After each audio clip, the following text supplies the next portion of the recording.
Hai semuanya, selamat datang di video kami. Video kami kali ini bertemakan tentang gaya, tepatnya gaya gesek.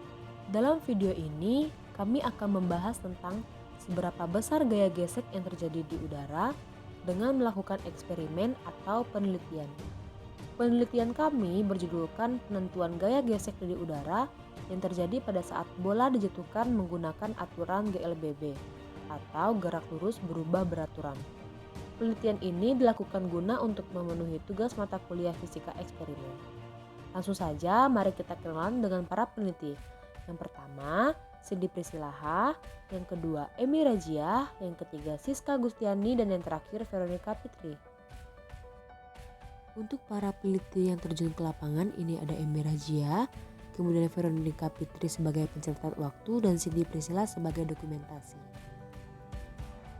Abstrak. Gaya gesek merupakan ilmu cabang dari fisika dasar yang mempelajari tentang gaya yang berarah melawan gerak benda atau arah kecenderungan benda akan bergerak. Gaya gesek di udara merupakan seberapa besar gaya gesek yang terjadi pada saat sesuatu melayang atau jatuh dari udara mencapai tanah.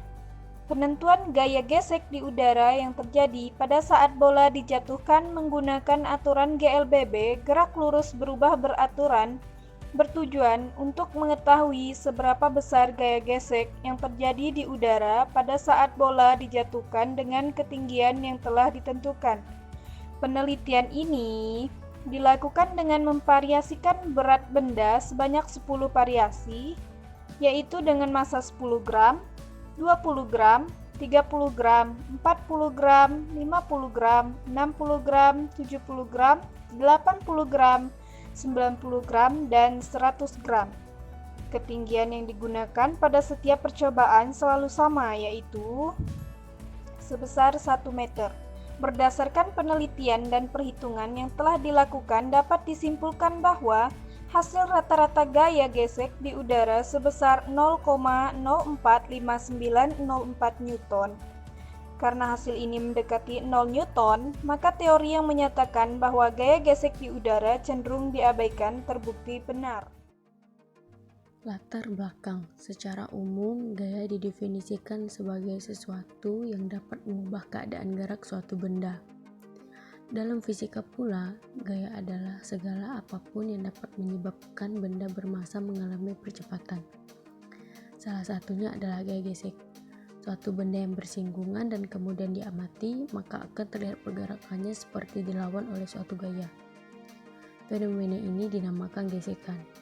Sedangkan gaya yang bekerja di dalamnya disebut gaya gesek. Percepatan sendiri ialah perubahan kecepatan suatu benda pada lintasannya.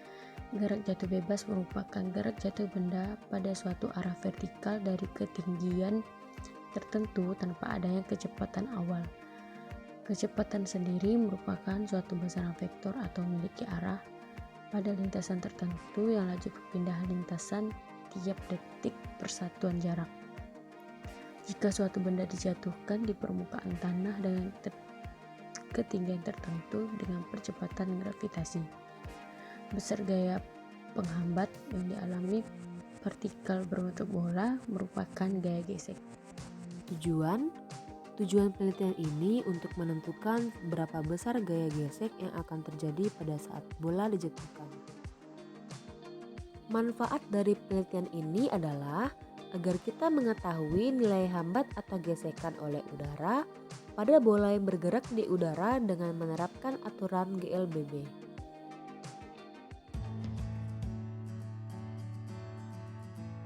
Gaya gesek benda bergerak dipengaruhi oleh gaya yang disebut sebagai gaya gesek.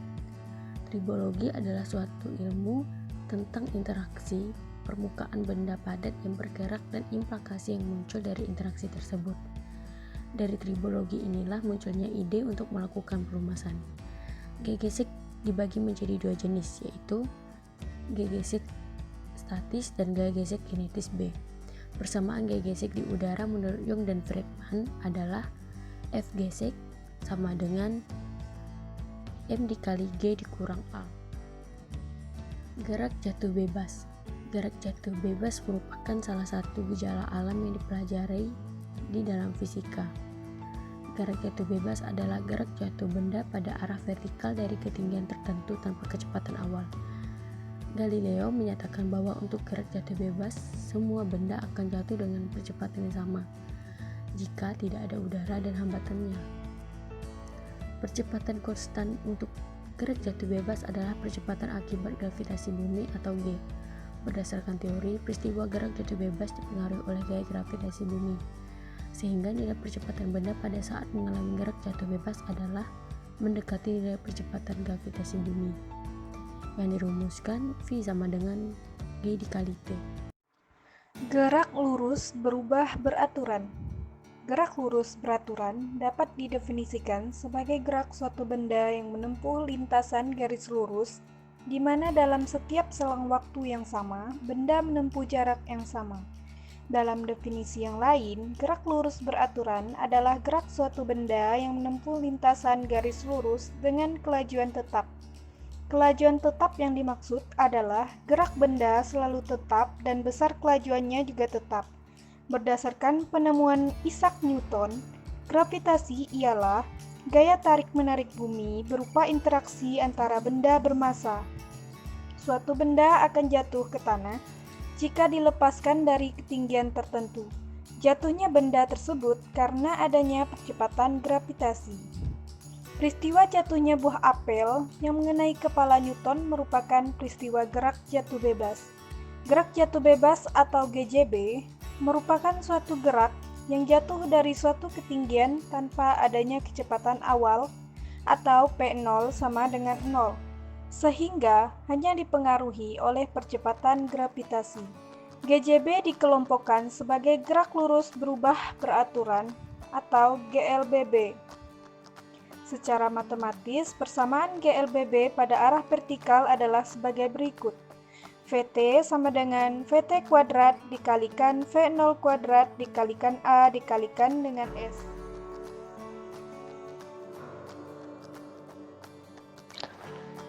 Waktu penelitian. Waktu penelitian pada penelitian kali ini terbagi menjadi beberapa tahap. Tahap pertama, tahap persiapan. Tahap persiapan dilakukan pada minggu ketiga bulan Agustus sampai dengan minggu pertama bulan September. Tahap kedua, tahap perencanaan. Tahap perencanaan dilakukan pada minggu kedua bulan September sampai dengan minggu keempat bulan September. Tahap ketiga, tahap presentasi proposal. Tahap presentasi proposal dilakukan pada minggu pertama bulan Oktober. Tahap keempat, tahap pelaksanaan penelitian. Tahap pelaksanaan penelitian dilakukan pada minggu kedua bulan Oktober sampai dengan minggu ketiga bulan Oktober. Tahap kelima, tahap pengolahan data. Tahap pengolahan data dilakukan pada minggu keempat bulan Oktober sampai dengan minggu kedua bulan November.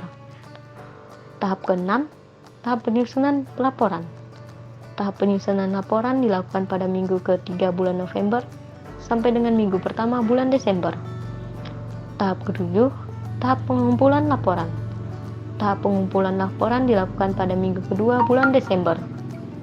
Tahap ke-8, tahap presentasi hasil. Tahap presentasi hasil dilakukan pada minggu ketiga bulan Desember. Tempat penelitian. Tempat dilakukannya penelitian ini adalah di halaman rumah peneliti. Alasan pemilihan halaman rumah peneliti karena tempatnya yang luas serta strategis untuk dilakukannya penelitian. Alat dan bahan. Berikut adalah alat dan bahan yang digunakan pada penelitian kali ini. Yang pertama ada batu, kedua bola, ketiga cutter, keempat isolasi, kelima timbangan, keenam stopwatch, dan yang terakhir kamera HP untuk dokumentasi.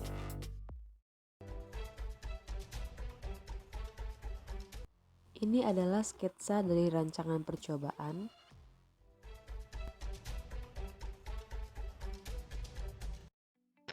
Cara kerja. Cara kerja dalam penelitian ini terbagi menjadi beberapa langkah. Langkah yang pertama, alat dan bahan disiapkan.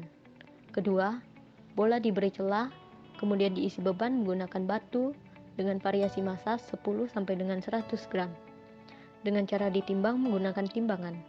Selanjutnya, Celah yang tadi kemudian ditutup menggunakan isolasi. Ketiga, jarak ditentukan. Pada penelitian kali ini kami menggunakan jarak setinggi 1 meter dan diberi penanda menggunakan tongkat. Kemudian bola tadi dijatuhkan dari ketinggian tersebut dan diukur waktu yang diperlukan bola untuk mencapai tanah menggunakan stopwatch. Serta data yang diperoleh kemudian dicatat. Keempat, langkah ketiga diulangi dengan massa yang telah divariasikan, yakni pada massa 10 gram, 20 gram, 30 gram, 40 gram, 50 gram, 60 gram, 70 gram, 80 gram, 90 gram, dan 100 gram. Langkah kelima atau langkah terakhir adalah data yang telah didapatkan tadi kemudian diolah menggunakan bantuan software Excel. Mari kita simak cara kerja dari video berikut.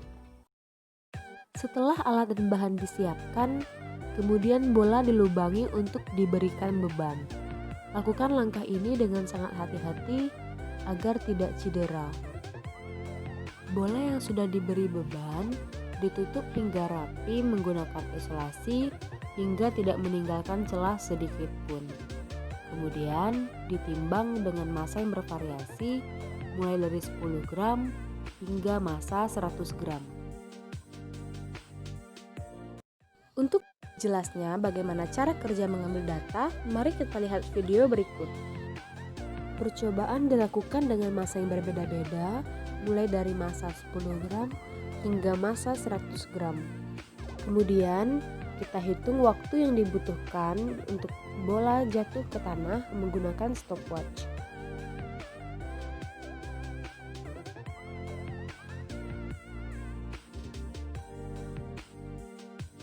Kemudian untuk data yang didapat dikumpulkan dan dicatat, dan setiap percobaan kita lakukan dokumentasi.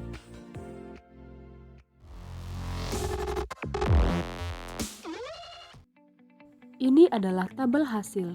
Dari data-data pengamatan yang sudah kita kumpulkan, kita bisa menghitung kecepatan, percepatan, dan gaya gesek menggunakan rumus di bagian tinjauan pustaka. Dan dapat kita lihat bahwa rata-rata gaya geseknya itu adalah 0,045904. Dari tabel ini, kita dapat memplotkan grafik. Dapat dilihat pada grafik bahwa semakin besar massa bola, semakin besar pula gaya gesek yang terjadi di udara. Pembahasan berdasarkan perhitungan diperoleh nilai rata-rata gaya gesek sebesar 0,045904 Newton. Hasil perhitungan ini mendekati angka 0, sehingga itulah alasan mengapa gaya gesek di udara cenderung diabaikan.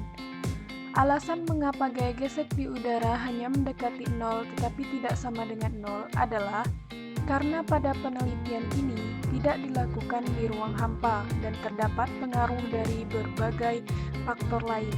Berdasarkan perhitungan yang didapatkan, maka diperoleh grafik seperti pada gambar 2. Pada grafik terlihat bahwa semakin besar massa yang digunakan, maka semakin cepat waktu yang diperoleh mengakibatkan gaya gesek semakin besar. Kesimpulan, berdasarkan penelitian yang telah dilakukan, didapatkan hasil rata-rata gaya gesek di udara sebesar 0,045904 Newton. Karena hasil ini mendekati 0 Newton, maka teori yang menyatakan bahwa gaya gesek di udara cenderung diabaikan terbukti benar.